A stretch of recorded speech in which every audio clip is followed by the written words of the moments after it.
1065. Nah, saya berasal dari kelas 1A2. Pada video kali ini, saya akan menjelaskan bagaimana penjelasan mengenai peta konsep yang telah saya buat minggu lalu, di mana pada minggu lalu saya dan teman-teman saya telah diberikan tugas UTS mengenai bagaimana kami membuat peta konsep seorang guru yang akan menuju ke PNS dan PPG. Pada kesempatan kali ini saya akan menjelaskan penjelasan dari peta konsep yang telah saya buat tersebut. Di sini saya mengambil dua jalur. Yang pertama ada jalur prajab atau prajabatan, yang kedua ada jalur daljab atau dalam jabatan. Pertama saya akan menjelaskan mengenai prajab atau prajabatan. Baiklah, jadi pada pembahasan pertama kali ini saya akan membahas mengenai PPG prajabatan. Jadi, seorang calon guru diwajibkan memiliki yang namanya kualifikasi akademik atau biasa kita ketahui dengan ijazah baik itu S1 maupun D4. Selanjutnya, seorang calon guru tersebut diwajibkan untuk mengikuti PPG prajabatan. Lalu setelah itu seorang calon guru tersebut dapat mengikuti yang namanya program PNS atau program P3K. Berikut pembahasannya. Pada peraturan yang telah pemerintah buat pada zaman sekarang, tentunya seseorang yang baru saja lulus dari perkuliahan diwajibkan untuk mengikuti program profesi guru, di mana seseorang yang baru lulus sekarang sudah tidak bisa lagi untuk melakukan yang namanya honor. Berikut syarat untuk dapat mengikuti program profesi guru. Yang pertama tentunya sebagai warga negara Indonesia. Yang kedua, memiliki kualifikasi akademik baik itu S1 maupun D4. Selanjutnya adalah memiliki IPK minimal atau sekurang-kurangnya 3,00. Selanjutnya, memiliki surat berkelakuan baik dan sehat jasmani dan juga rohani. Selanjutnya, memiliki surat keterangan bebas narkotika dan zat adiktif lainnya dan dokumen lainnya. Selanjutnya, cara daftar. Berikut cara daftar untuk PPG. Yang pertama adalah teman-teman dapat mengakses laman https://ppg.kemdikbud.go.id.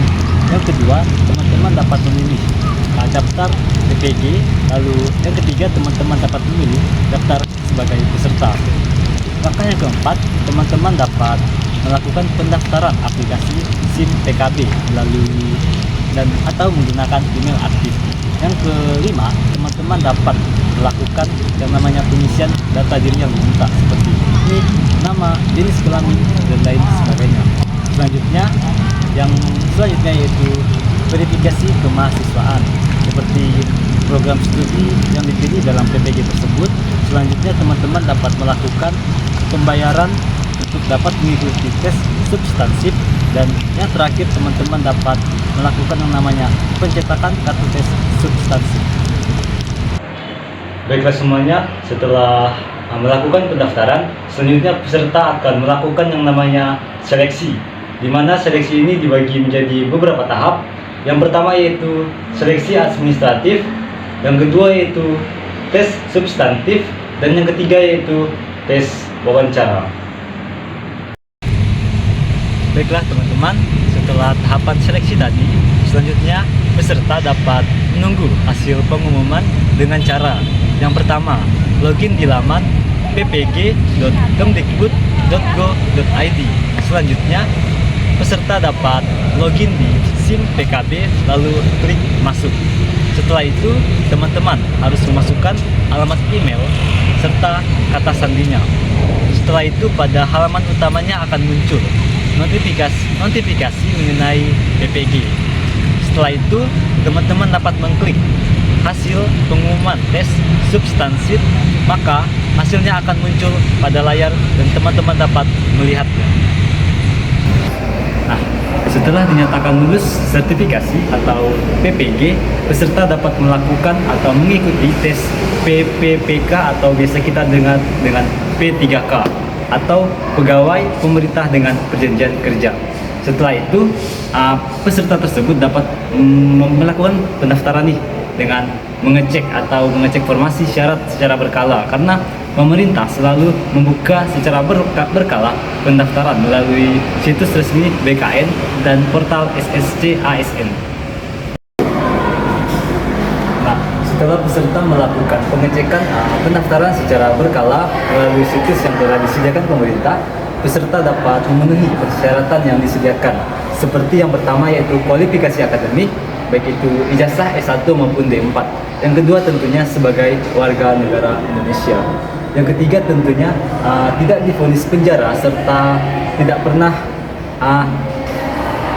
berikatan dengan badan hukum.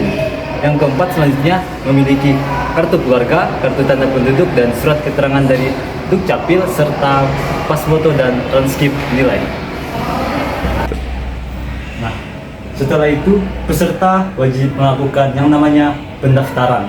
Pendaftaran secara online dapat dilakukan melalui portal SSC ASN melalui https://, sscasn.bkn.go.id. Setelah itu adanya seleksi P3K atau PPPK. Calon guru tadi atau peserta tadi akan melalui tahap seleksi administratif seperti dokumen ijazah, sertifikat pendidik lainnya, dan dokumen-dokumen lainnya akan diverifikasi. Nah, setelah itu peserta dapat mengikuti yang namanya tes seleksi kompetensi, di mana ada dibagi menjadi beberapa bagian. Yang pertama yaitu tes kompetensi teknis, yaitu di mana dalam tes ini menguji kemampuan guru tentang materi pembelajaran. Selanjutnya itu ada tes kompetensi manajerial, di mana dalam hal ini menguji kemampuan guru dalam pengelolaan dan kepemimpinan. Yang ketiga atau yang selanjutnya yaitu tes kompetensi sosiokultural, di mana dalam hal ini pemahaman guru tentang keberagaman sosial dan budaya akan diuji. Selanjutnya yang terakhir yaitu wawancara. Biasanya dalam sesi wawancara ini untuk melihat atau menilai karakter dan sisi integritas guru tersebut. Nah, selanjutnya teman-teman yaitu adalah pengumuman dan pengangkatan sebagai P3K atau PPPK. Setelah menyelesaikan berbagai tahapan seleksi tadi, hasilnya akan diumumkan. Jadi para peserta P3K ini dapat melihat hasilnya melalui portal resmi. Jika lulus, calon guru atau peserta tersebut akan diangkat menjadi pegawai pemerintah dengan perjanjian kerja atau P3K. Nah, setelah itu adanya tanda tangan dan kontrak kerja. Guru yang dinyatakan lulus tersebut biasanya akan mendapatkan durasi kontrak kerja 1 sampai 5 tahun. Nah, namun durasi ini tentunya bisa diperpanjang sesuai dengan kebutuhan instansi dan evaluasi kinerjanya. Selanjutnya penempatan dan masa kerja. Untuk penempatan tersendiri, calon guru tersebut akan ditempatkan berdasarkan formasi yang dipilihnya. Selanjutnya yaitu masa kerja. Nah, dalam masa kerja ini tentunya kinerja guru P3K atau PPPK ini akan terus dievaluasi. Baiklah, selanjutnya yaitu kesejahteraan dan hak guru P3K. Yang pertama yaitu gaji dan tunjangan.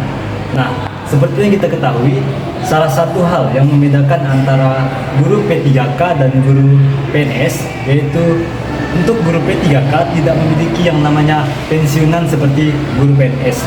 Namun, guru P3K ini tetap mendapatkan tunjangan lainnya seperti tunjangan profesi dan sebagainya. Selanjutnya yaitu pengembangan karir.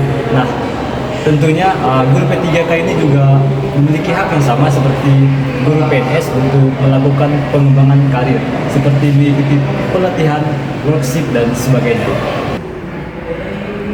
Nah, selanjutnya yaitu tes PNS. Selain mengikuti tes P3K, tentunya teman-teman juga dapat mengikuti tes PNS atau Pegawai Negeri Sipil. Nah, tentunya teman-teman harus mengetahui terlebih dahulu apa saja sih syarat yang diperlukan untuk mengikuti tes PNS ini. Tentunya kurang lebih seperti tes P3K. Yang pertama ada kualifikasi akademik seperti ijazah S1 maupun D4. Selanjutnya yaitu ada sertifikat pendidik atau serdik yang telah didapat melalui PPG tadi, dan juga dokumen-dokumen lainnya seperti ijazah dan sebagainya.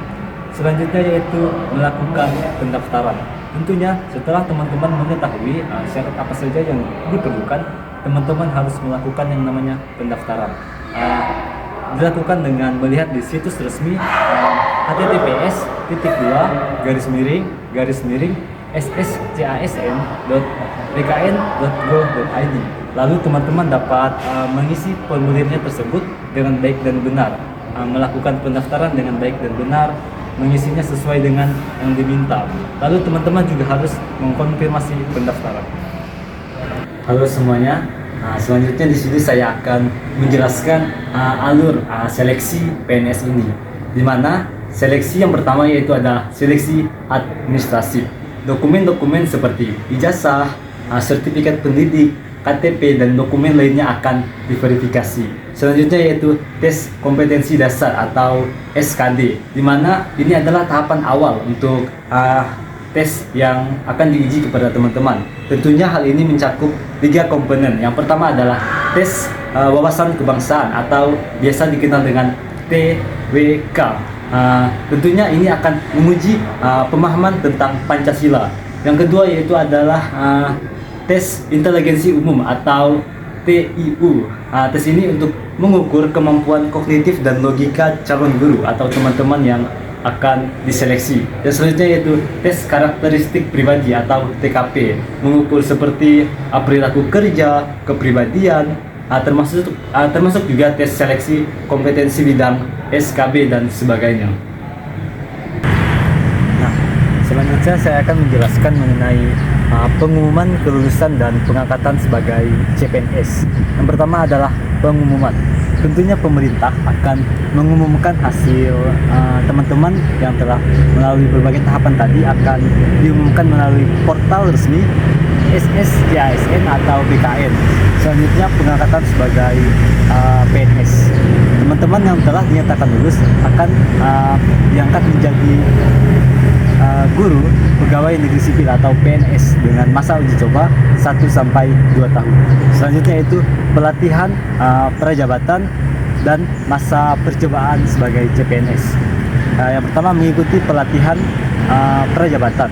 Tentunya teman-teman diwajibkan untuk mengikuti pelatihan prajabatan yang berfokus pada penguatan. Selanjutnya yaitu masa percobaan. Selama masa percobaan sebagai CPNS, mereka atau teman-teman akan dievaluasi berdasarkan kinerjanya dan kepribadian. Masa ini biasanya berlangsung selama 1 tahun. Baiklah teman-teman, setelah tahapan tersebut, selanjutnya yaitu pengangkatan menjadi PNS. Yang pertama yaitu pengangkatan menjadi PNS. Setelah lulus masa percobaan dan menyelesaikan pelatihan-pelatihan, CPNS akan diangkat atau teman-teman akan diangkat menjadi pegawai negeri sipil atau PNS dengan status penuh atau tetap. Yang kedua yaitu penempatan. Nah, guru PNS akan ditempatkan di sekolah-sekolah negeri sesuai dengan formasi yang telah ditentukan pada saat seleksi. Nah teman-teman, selanjutnya saya akan menjelaskan mengenai pengembangan karir dan kesejahteraan seorang guru PNS. Yang pertama yaitu kenaikan pangkat dan golongan. Tentunya seorang guru PNS memiliki kesempatan untuk menaikkan pangkat dan golongan berdasarkan masa kerja dan kinerja serta prestasi kerja. Selanjutnya yaitu tunjangan.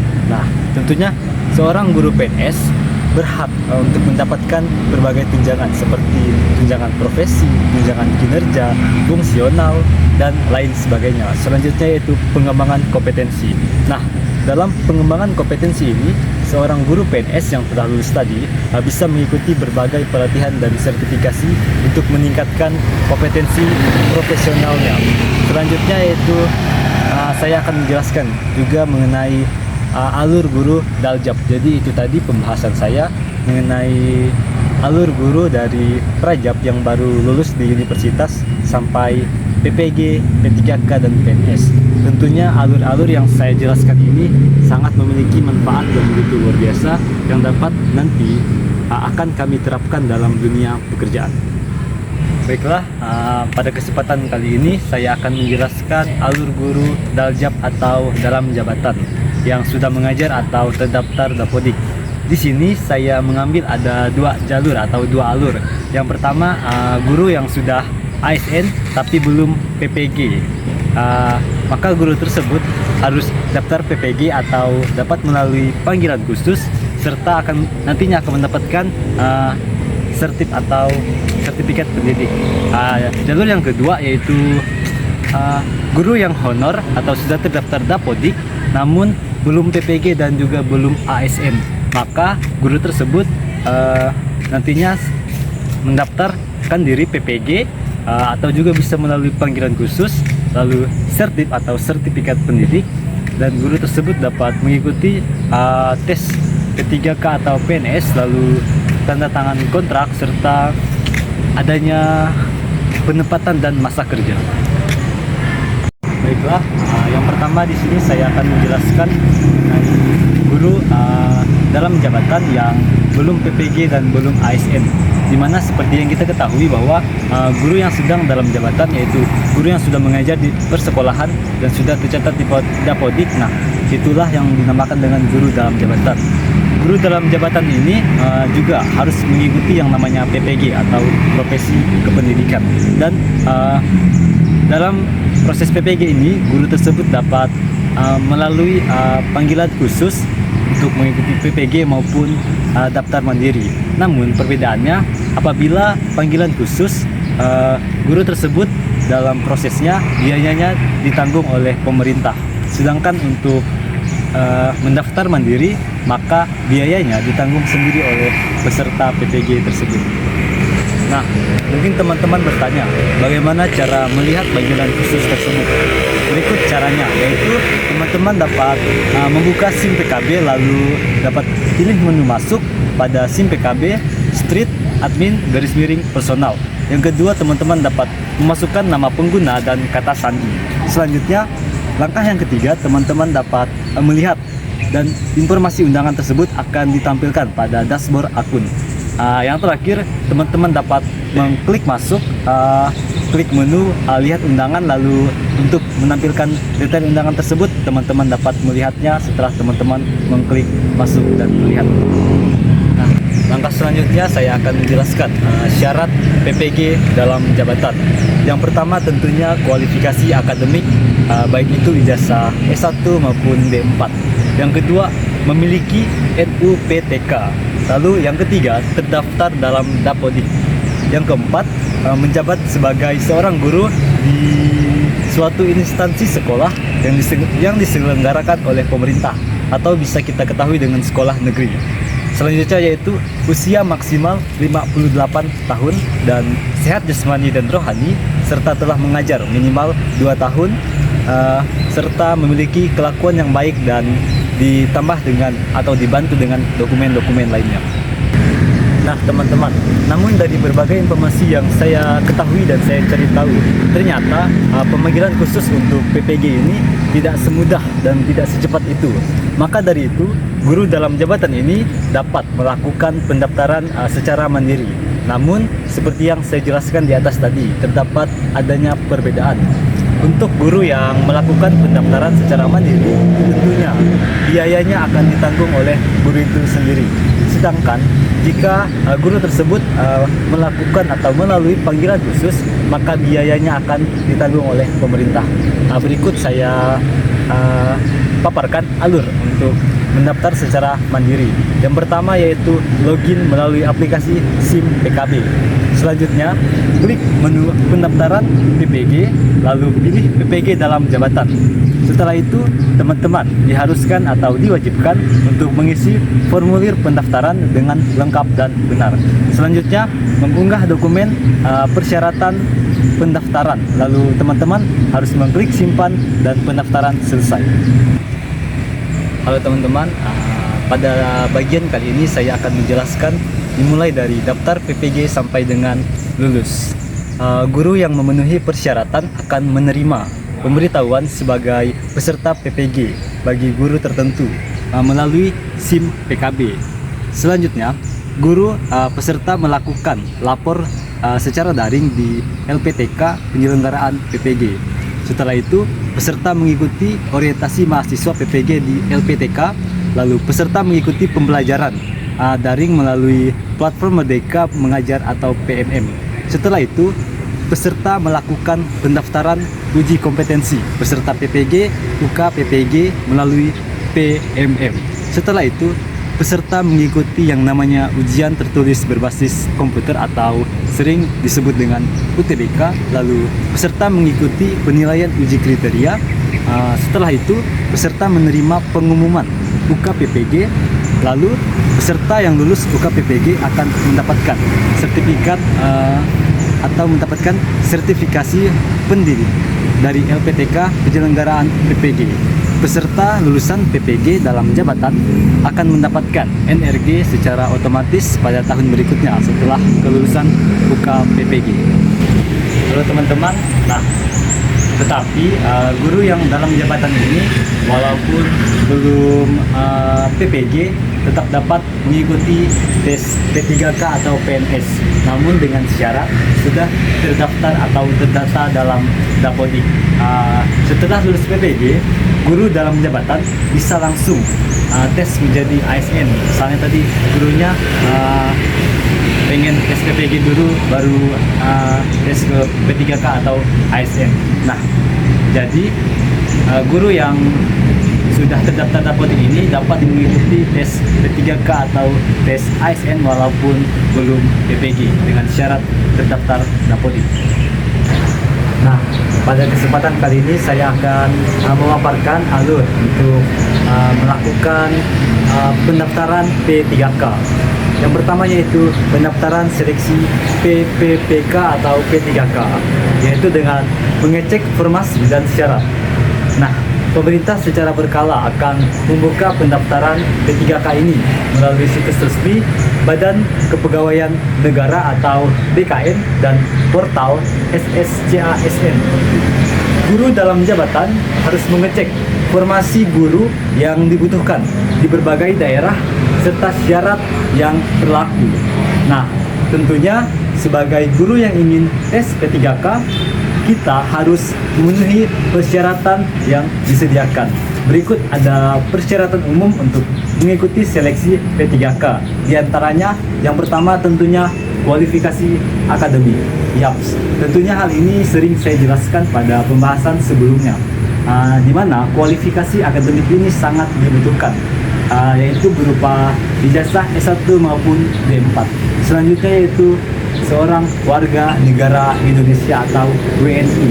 Selanjutnya, tidak pernah dipenjara dengan vonis yang berkekuatan hukum tetap. Lalu, memiliki kartu keluarga, kartu tanda penduduk, atau surat keterangan dari Dukcapil. Setelah itu, yang terpenting juga harus terdaftar di dalam Dapodik bagi guru dalam jabatan. Nah, mendaftar secara online ini dapat dilakukan melalui portal SSCASN di https://sscsn.bkn.go.id. Halo semuanya, pada bagian ini saya akan melanjutkan pembahasan di bagian seleksi P3K. Sebenarnya penjelasan ini sama dengan penjelasan sebelumnya, namun saya akan menjelaskannya dengan pengulangan atau saya akan menjelaskan kembali. Yang pertama yaitu seleksi administrasi, di mana setelah mendaftar, guru harus melalui seleksi administratif, di mana dokumen-dokumen seperti ijazah, sertifikat pendidik, dan dokumen lainnya akan diverifikasi. Selanjutnya yaitu tes seleksi kompetensi yang dibagi menjadi beberapa tahap.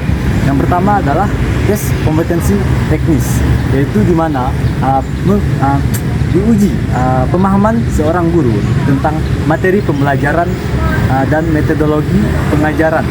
Selanjutnya yang kedua yaitu tes kompetensi manajerial, yang digunakan untuk menguji kemampuan pengelolaan dan kepemimpinan. Selanjutnya yang ketiga, tes kompetensi sosiokultural, yaitu untuk menguji pemahaman tentang keberagaman budaya, sosial, dan lingkungan pendidikan. Namun ada juga satu nih yang hampir terlewat, yaitu wawancara. Ini juga penting ya teman-teman, dimana biasanya wawancara ini digunakan untuk melihat karakter dan integritas seorang calon guru. Guru yang sudah memiliki sertifikasi pendidik atau serbik melalui PPG tadi tentunya biasanya diprioritaskan dan mengikuti seleksi ini dengan mendapatkan bobot yang khusus. Nah, pada kesempatan kali ini saya akan menjelaskan mengenai pengumuman dan pengangkatan sebagai P3K. Setelah menyelesaikan berbagai seleksi yang telah diberikan, tentunya hasilnya akan diumumkan melalui portal resmi. Jika lulus, calon guru tersebut akan diangkat menjadi pegawai pemerintah dengan perjanjian kerja atau P3K. Selanjutnya yaitu melakukan tanda tangan kontrak kerja.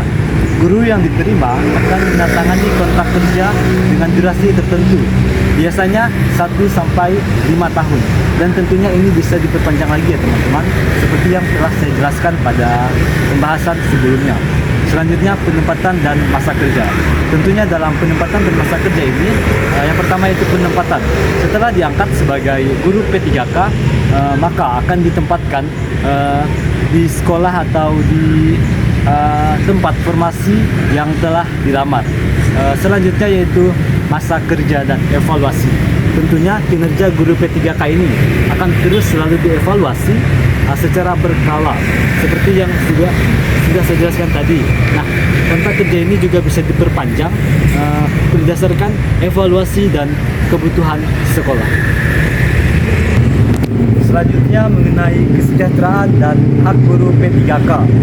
Yang pertama yaitu gaji dan tunjangan. Tentunya guru P3K ini mendapatkan gaji sesuai dengan peraturan pemerintahan yang berlaku. Namun tentunya antara P3K dengan PNS memiliki perbedaan ya teman-teman. Tentunya dalam hal pensiunan, seperti yang sudah saya jelaskan tadi juga bahwa P3K tidak memiliki pensiunan, namun berbeda dengan PNS yang memiliki pensiunan. Tetapi P3K ini juga mendapatkan tunjangan yang berlaku seperti tunjangan profesional dan sebagainya. Selanjutnya yaitu pengembangan karir. Tentunya guru P3K juga berhak atas pelatihan dan pengembangan seperti guru PNS. Dan juga guru P3K ini dapat naik pangkat sesuai dengan aturan yang berlaku. Nah, pada kesempatan kali ini saya akan membahas alur guru dalam jabatan yang sudah menjadi ASN atau aparatur sipil negara namun belum PPG. Tentunya alur guru tersebut juga memiliki alurnya yang saya buat. Berikut alurnya. Yang pertama yaitu persyaratan yang dibutuhkan. Tentunya yang pertama yaitu kualifikasi akademik. Seperti yang saya jelaskan, itu sangat penting, seperti ijazah S1 maupun D4. Lalu menjabat sebagai seorang guru di suatu instansi yang diselenggarakan oleh pemerintah atau biasa kita kenal dengan sekolahan negeri. Selanjutnya terdaftar di Dapodik, memiliki NUPTK, usia maksimal 58 tahun, sehat jasmani dan rohani, serta memiliki dokumen-dokumen seperti fotokopi ijazah dan sebagainya. Lalu fotokopi SK mengajar yang asli serta surat izin dari kepala sekolah satuan pendidikan untuk mengikuti program PPG ini, serta juga surat fakta integritas dari setiap peserta yang berisi bahwa berkas yang dikumpulkan dapat dipertanggungjawabkan. Nah teman-teman, selanjutnya yaitu melakukan pendaftaran sebagai calon mahasiswa PPG Daljab melalui aplikasi SIM PKB. Setelah itu melakukan konfirmasi kesediaan secara daring di aplikasi SIM PKB. Setelah itu penetapan calon mahasiswa, melakukan lapor diri secara daring di aplikasi perguruan tinggi penyelenggaraan PPG. Setelah itu peserta mengikuti orientasi mahasiswa PPG di LPTK. Selanjutnya yaitu mengikuti PPG dalam jabatan secara daring. Setelah itu peserta mengikuti uji kompetensi mahasiswa PPG UKM PPG. Lalu peserta mengikuti ujian tertulis berbasis komputer atau UTBK. Setelah itu mengikuti penilaian ujian kriteria, lalu menerima pengumuman kompetensi mahasiswa PPG atau UKM PPG. Lalu peserta yang sudah lulus akan mendapatkan yang namanya sertifikat pendidik dari LPTK penyelenggaraan PPG. Maka peserta lulusan PPG dalam jabatan akan mendapatkan NRG secara otomatis pada tahun berikutnya setelah kelulusan. Halo teman-teman, jadi sekian video pembahasan saya mengenai alur peta konsep yang telah saya buat pada minggu lalu, dan tugas pembahasan ini saya buat demi memenuhi tugas UAS mata kuliah profesi kependidikan dengan dosen pengampu Bapak Rio Pranata SPD MPD, dan juga Bapak yang biasa mewakili Bapak Hamdani. Saya ucapkan terima kasih atas perhatiannya. Sekian dari saya.